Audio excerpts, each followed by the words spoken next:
Good morning. This is a player recap and reflections on our Dark Age of Man Chronicles Session 3. We played yesterday um, morning for me, well, noon for me, afternoon for Dell and Sam. So Sam is our presenter using Dark Age of Man, our game, our world. This will be his fourth total session, three with these particular characters, and then he did one with Jory and Dell a couple of weeks ago, I think featuring different characters, but I haven't seen that yet. However, Sam did upload it to his channel, Chalice and Chains on YouTube. I think he's uploaded yesterday's already. So they can be seen there. He may be providing videos for us to also put on Roleplay Cafe, but no big deal. I tried to record it. We had a I don't know how long the session was, but we also had a good post-mortem conversation and reflections. One of our best conversations about it, I think, since starting. Unfortunately, my recorder inexplicably stopped at an hour 51 minutes. I have no idea why I'm having trouble with that, but it stopped. So it may have memory or something may have convoluted. I have no idea. But the point is it didn't even finish our session. It chopped off at some point in the session. So my recording of it, which I did solely for backup in case something happened, turns out it's no good. Okay. Sam, I think Sam fits this style of gaming remarkably well, and certainly as a GM, fantastic. You know, Sam's a damn good GM. Period. I've played in a basic fantasy game of Sam's. I played in another game of Sam's, if I recall. Could have swore I did, and Sam has always run everything really well.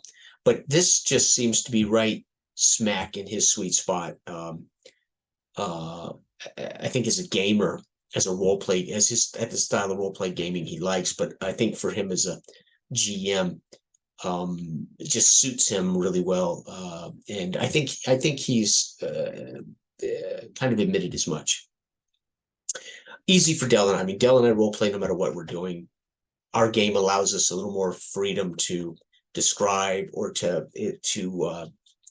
add a little bit to the scene. So it's really and again, very low mechanics, called upon basically by the GM if there's a challenge or there's a guarantee, there's a conflict that must be dealt with. Okay. So again, I don't know how long we played, but it was a long session. I thought. I mean, long in a good way, not in a bad way, not overly long. I mean, it was great. It wrapped up exactly how it should. And then our postmortem conversation about the system and about the game and about Sam's experiences, as well as just conversation in general about kind of a compare and contrast between different styles and different our style or tradition versus the traditional game. Okay, so I reprise. We pick up.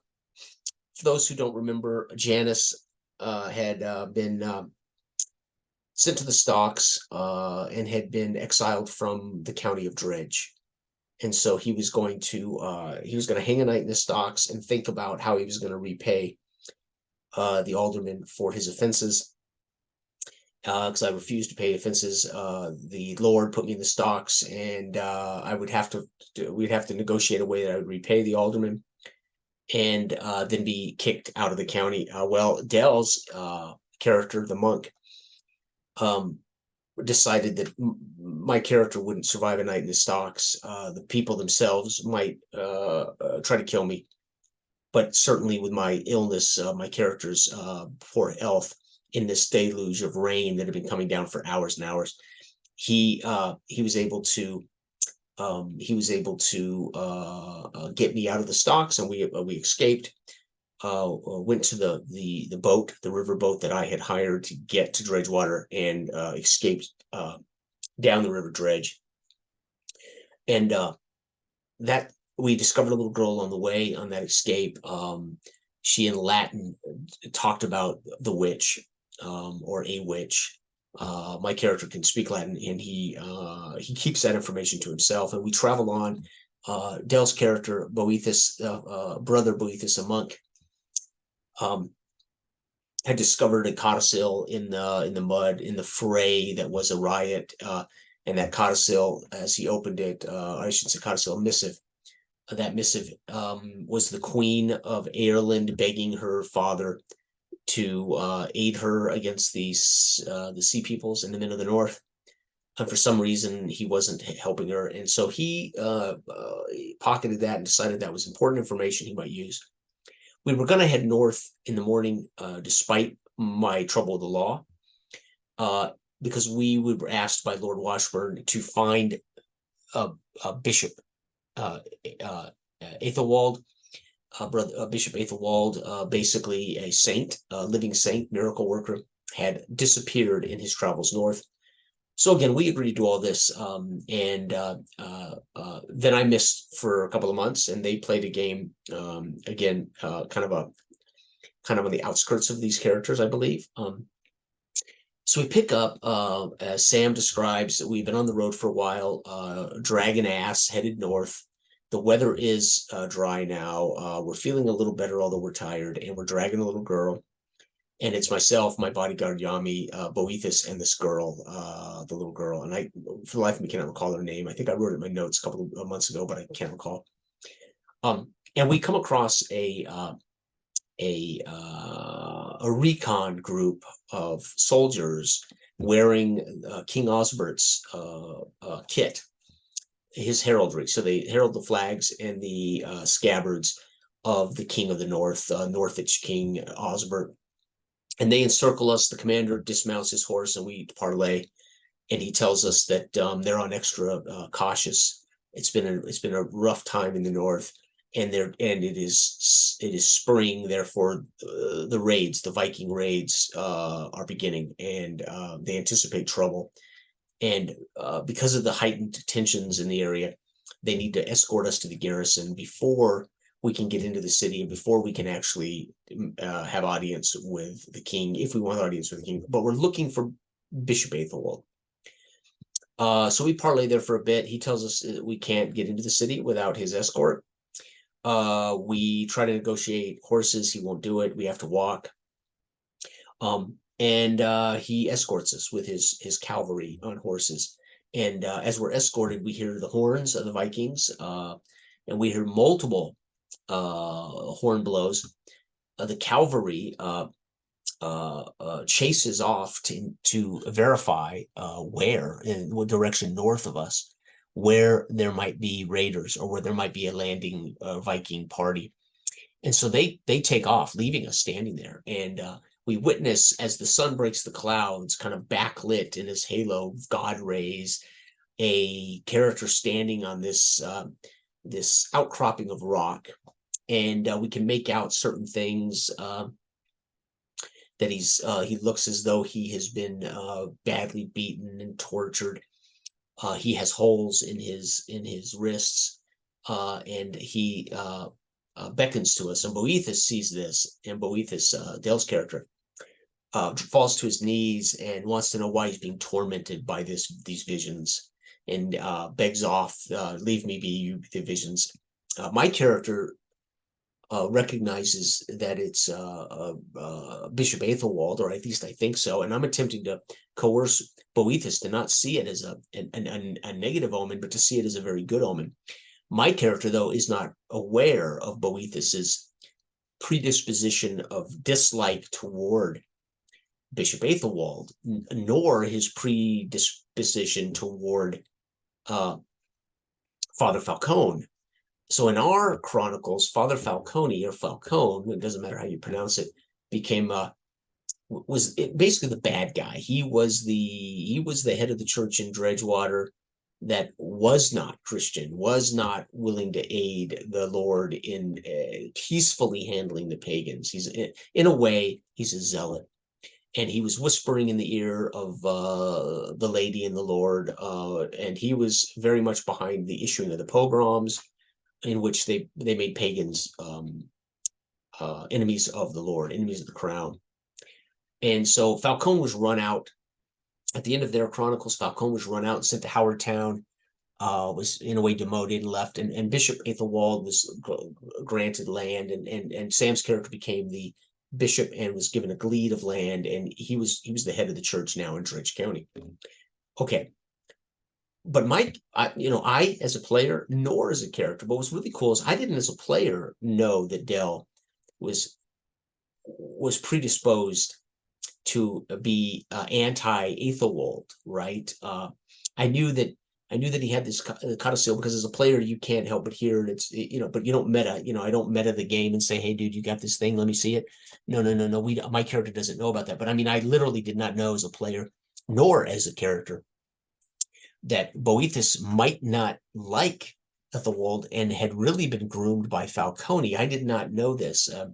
But I began to put two and two together as Dell brilliantly in character presented in a way a hostility and a disdain for these visions. However, I didn't know whether it was because of Ethelwald or because he just thought these visions were evil, so to speak. So fantastic, right?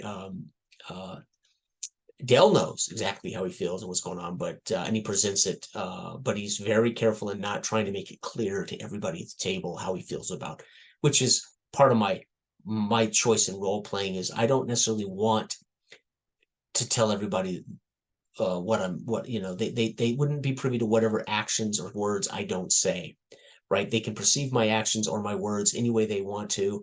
They might misunderstand my actions and my words. That's life. That's how we get on in the world. Sometimes that happens, unless you ask people point blankly, do you dislike Brother Ethelwald? Okay. Meanwhile, we see this, we hear the horns. Dell's character is actually able to see that there's skirmishes broken out between the Vikings and the Viking recon group and this group of the king's men who was escorting us back to the garrison. And I order Yami to take the girl and hide among those rocks. And I try to get Brother Boethus to come with me, hide among these rocks. Let's get away from this mess and wait till it passes and get out of here. He won't. He starts praying, mumbling, and just in a daze, kind of walking up the North Road, the old Empire Road, north toward Northage, despite all the dangers, despite Athelwald, the visions of Athelwald, trying to lure him to the rocks. But we dive into the rocks, and I tell Yami, hide among the rocks with the girl, away from me, stay hidden, don't come out unless I order you to. And if I don't come back, or if something happens, you need to wait until it clears, and you need to take the girl and escape south, back the way we came. So I've given Yami in Arabic all these orders. Remember, Yami is an Arab, a Muslim Arab, and doesn't speak English, right? Doesn't speak any of these languages of Europe, so to speak, or of the islands. And he's got this little girl that clearly speaks Latin, and I can't remember what else Sam said she was speaking. It might have been always Latin or something. Anyway, point is, I've given orders, and then I decide once things kind of clear, I'm going to climb these rocks to the top.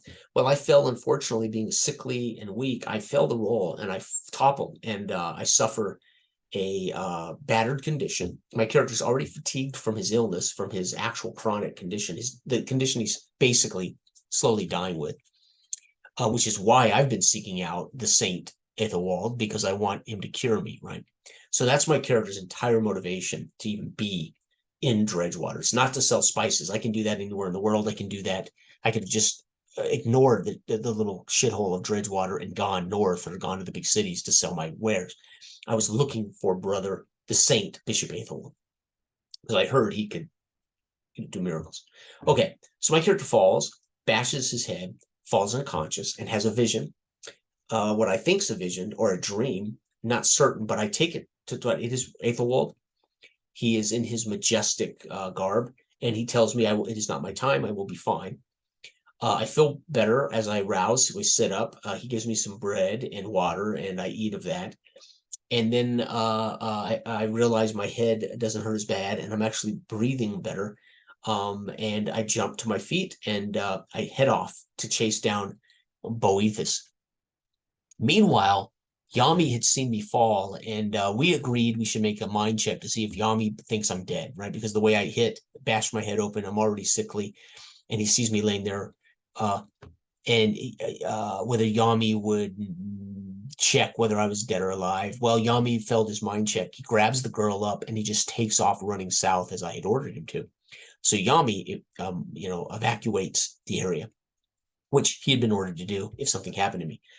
I wake, this goes down, I get on my feet feeling much, much better, and I chase down Boethus, and I don't interrupt him as he walks in this kind of trance, fixated on his motivation, his goal, and he mumbles prayers nonstop under his breath.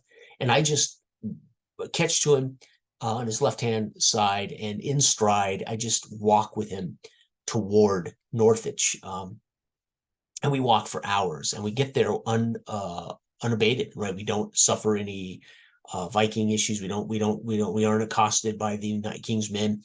No bandits. We get to the city, and we see that there is a refugee camp, slums outside the walls, the stone walls of Northwich.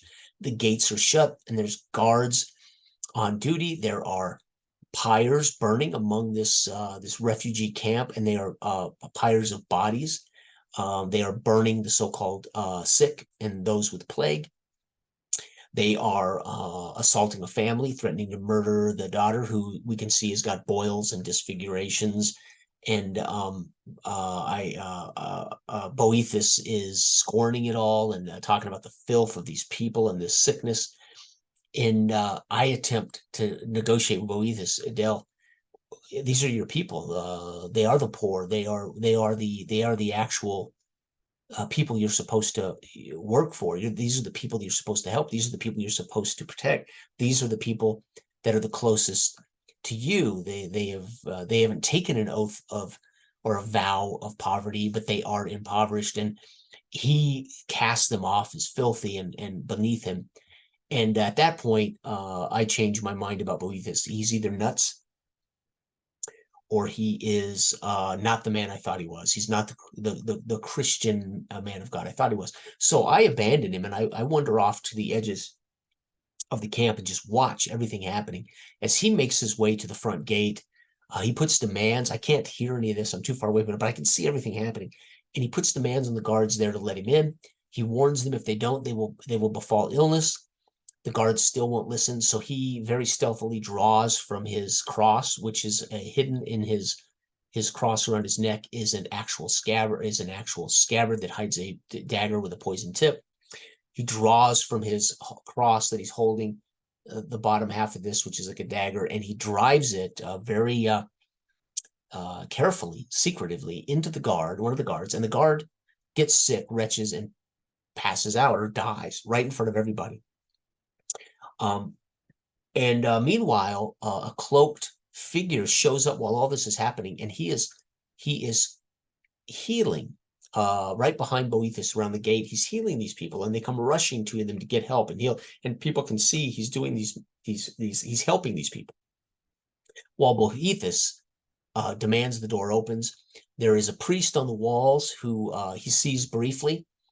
And Sam does a brilliant job of giving us these fleeting cuts, these quick cuts to information that we would take in. The Boethus takes in a priest standing on, he can't make him out, but standing on the walls above him.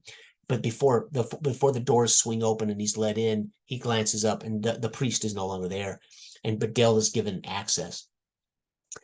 Janice was waiting to see if he gets access. I will chase to the door, and I will attempt. If he could get access, I might be able to get access. So I was waiting to see if he got access. If he didn't, I was going to watch and see how Boethus handled his situation, and I would keep a close eye on him from a distance. Well, he gets in, so I jump to my feet. I race to the gates. Again, seeing this cloaked figure healing people and doing good deeds. He walks up beside me as I'm trying to kind of behind the guard slip into the open door gate. We see him lay hands upon the guard that Boethus just killed, and he brings him back to life, coughing and spluttering, brings him to his feet. So I witness a miracle of this person who's, again, cloaked and hooded. I can only imagine it is the Bishop Aethelwald in flesh. We get inside, the gates swing shut behind us, and it's a mob, a rabble of people who have come to the gates to see what's going on, and some to witness what they're hearing about this guy curing the plague out front. But others just rushing to the gate to see what all the commotion is about. So the city is at the gates are packed with bodies. And I watch Boethus as he makes his way through the crowd. And I'm at this point hell-bent on getting from his carrier pigeon. So Dale packed a cage with a single carrier pigeon that he planned on sending a missive back to Dredgewater with. But at this point, I've decided I don't want Boethus in this state of mind if he's either not the man I thought he was, or if he is evil, or if he is just insane, misguided. I didn't want him sending any information back to Dredgewater at that point for a couple of reasons. One, I'm not certain what he's up to, what he's about, what he might say. Two, I escaped from Dredgewater a criminal, and last thing I want is for him to mention that I've come along with him. So my character is keeping an eye on him because I want to get away from him, this pigeon. Well, Dell actually narrates. This is what I love about our game. I'm hiding in the crowd, following him through the crowd. He narrates that he goes to the well, sets down all of his equipment, and starts washing his face. And I narrate that as he's doing so, I run by, snatch his cage of his carrier pigeon, and I run off into the crowd with it. And so Dell comes out of the stupor, washing his face, and he kind of packs off as he sees and hears from the dais Father Falcone speak to him. And so immediately he's on that anyway. So he really doesn't even notice that I've stolen his carrier pigeon. And so while he heads over to the dais to kiss the feet and the hands of Falcone, his master, the man who groomed him, and to ultimately have audience with him and share the missive that he discovered, I run off into a nice hiding place, and I take the pigeon from the coop. I remove from his leg the device that would carry a message, and I whisper to him basically a prayer and a blessing from Brother Bishop Athelwald to see this pigeon safely away, and maybe a miracle of information upon the right people. Again, having been moved by what I've witnessed, so I let this pigeon go, and at the cage at that point I just leave abandoned. And then I still up closely while they're outside on the dais talking. I'm trying to hear, and I do hear that he's going to seek audience. So he and Falcone leave to go to Falcone's chambers to have a private conversation. And I overhear a couple of men, one that looks like a merchant, well-to-do, and they're arguing about what's to come. One makes the argument that it's not good that they sent the army south, and another one makes the argument that it's best that he sends the army south. And I chose to wait and speak to the one that tended to hold the beliefs that I held, that something is wrong, that the king would not send soldiers to help the queen, or excuse me, that would send soldiers away from the North City, knowing that the Viking raids were at the beginning. So I went to this merchant knowing that I already had overheard how he felt about it. And so I knew that I could share the same argument and quickly build a rapport with this merchant, God willing, right? Luck willing, prestige willing. Anyway, I'm able to quickly make friends with this merchant. I take him, we go to a tavern for food and drink, and I tell him my entire story. However, I leave out my bodyguard and I leave out the girl. And I tell him I'm in complete agreement that something is amiss here, that the king would not protect the city from these raids. And he argues, well, we look at the walls we have. There's no problem with that. I said, well, there's ways to breach walls. And more importantly, there are ways to win a city without climbing the walls or breaching the walls. Either way, we should have an army here. He's in agreement. He tells me, well, I'm leaving in the morning anyway. I'm headed back to what do you say? Frank, oh my God, Frank, oh, I cannot remember now. He's basically France? I can't remember now. Anyway, he's leaving south in the morning with his caravan or his troop. And I basically take advantage of this early relationship, and I ask him if I can escort him, if I can go with him. I take one of my rings from my pinky ring, and I say this should pay my passage, but at least it's silver. It would pay my passage, and it's in good faith. That I just want to travel. I'm a merchant, and I explain to him who I am, and he agrees. That's fine. and I tell him I want to stay at the same place he's staying for the night. I don't want to let this guy out of my sight in case he's, you know. So that concludes for the most part Janice's session. Meanwhile, Dell, brother Boethus, and Father Falcone, who's now clearly the head here of the King of the North's church. They have a private parlay. This is where I learned as a player that Boethus definitely is a Falcone man, and that they believe Brother Bishop, or really to them, Brother Ethelwald, the false prophet, is a clown, is a false saint. It's all lies. So this is where I actually, as a player, get to hear that I had no idea this was Dell's character's view of the situation, which is interesting. So anyway, and he charges Dell to go back to Dredgewater and take, with my blessing and with my order, take up the head of that little church there in Dredgewater, running Henry. And Henry, if everybody will remember from the first Chronicles, Henry was Brother Ethelwald's acolyte. He was his young man. He was 11 or 12 or 13. And he's kind of been, in the last few years, grown up and is kind of the second hand. When Bishop left, he left everything in the charge of young Henry. And he tells him, go and run Henry off, or take control from Henry, but return to Dredgewater and do my bidding. Keep a close eye.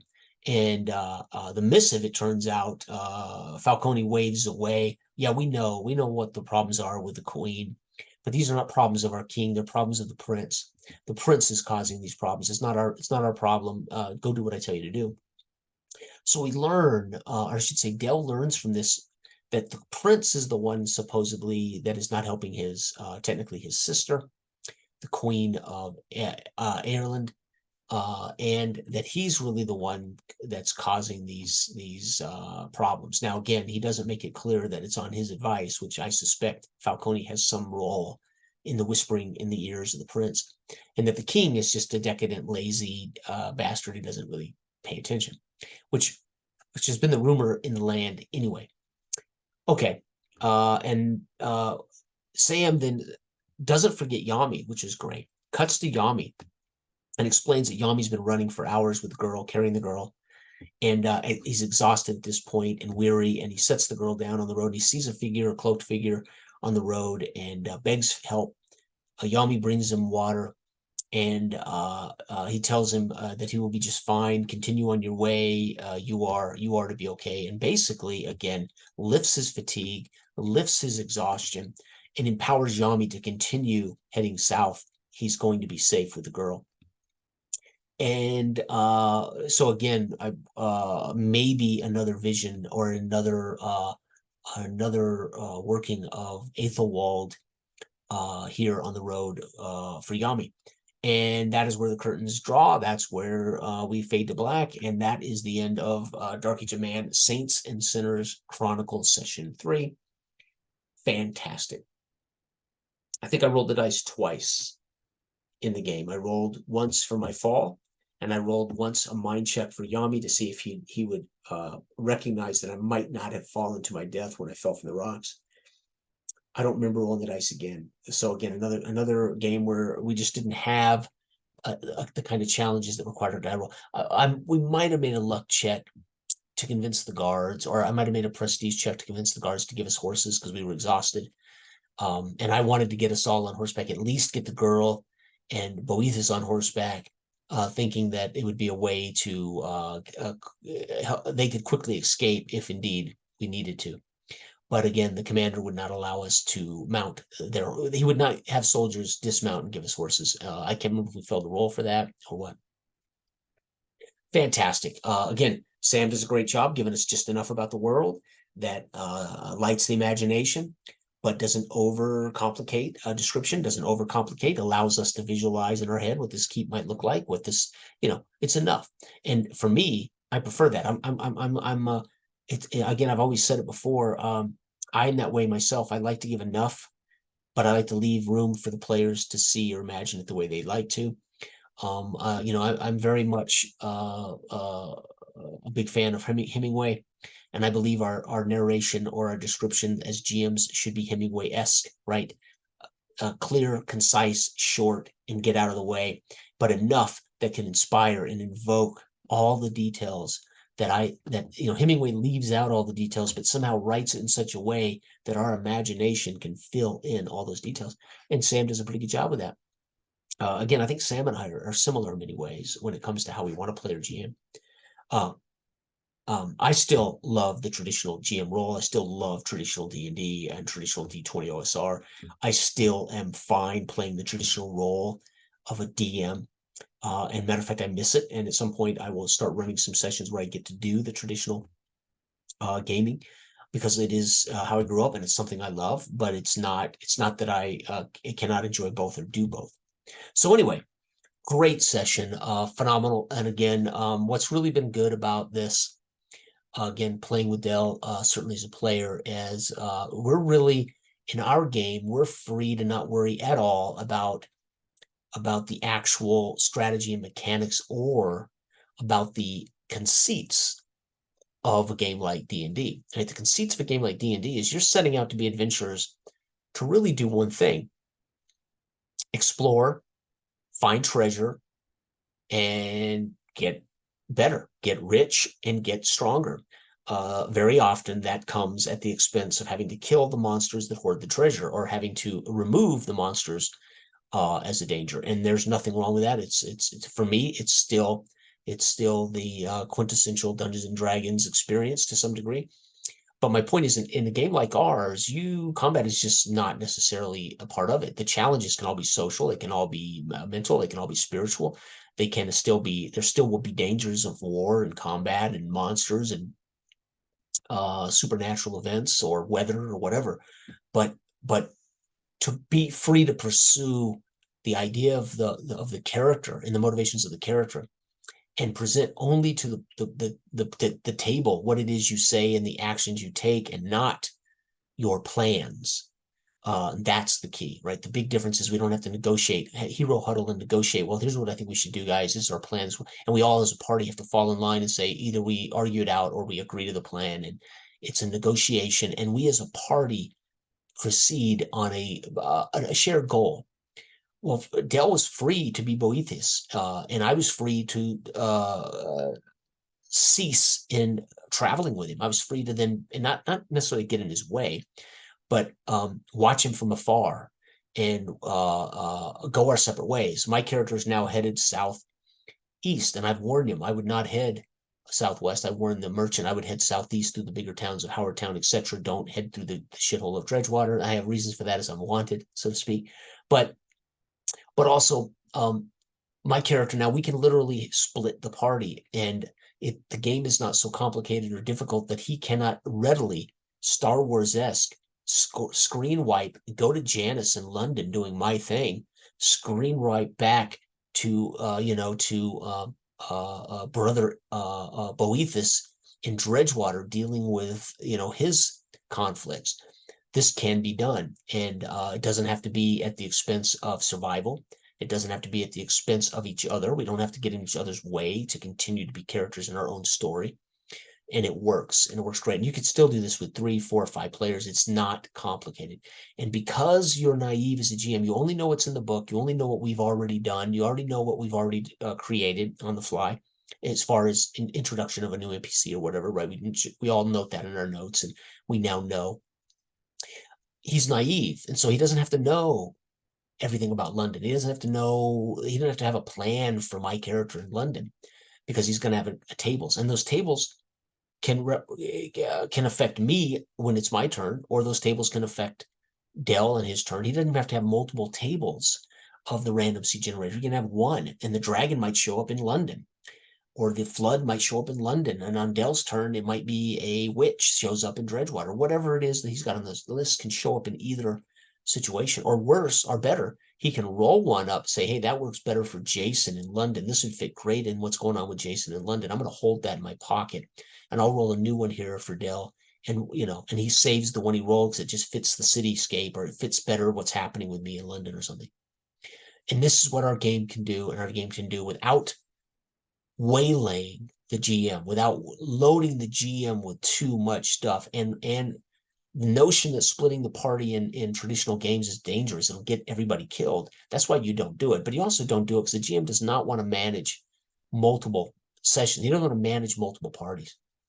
And there's a reason for that. The game is more mechanical and more complicated, and it just isn't a wise move, right? And splitting the party is one way the GM for sure is going to make sure he only has to deal with one party. And you can split the party, it's probably going to get harder, and the GM is probably going to work to eradicate. He may or she may indeed remove the troublemaker, right? The party that doesn't want to play, right? That may be why splitting the party suddenly is more dangerous than it might have been if you just split up, right? So anyway, fantastic. And I love Saturday afternoons. It's phenomenal. I'm not a night guy. I'm a morning guy. I get up at 3:30, 4:30. I'm usually in bed by 8. So very often by 7:30, I'm getting ready for bed. I'm much better in the day. I'm much better on the weekends. And so it's also just a comfortable start for me. 11 in the morning, noon is a great, comfortable start for me on Saturdays. So it's fantastic. Great session. I want to thank Sam again for doing this. I want to thank Sam for continuing to do it, because it sounds as if Sam's going to continue to offer sessions, and that's great. And I want to thank Dale, of course, for co-authoring and co-designing the game with me. And again, being a partner here on the channel and a partner in our actual work, and a fantastic role-playing partner. So everybody out there, I want you to have a wonderful remainder of your weekend and a fantastic upcoming week. And again, love what you do, love your hobby, love what you do. Enjoy it. Bye-bye.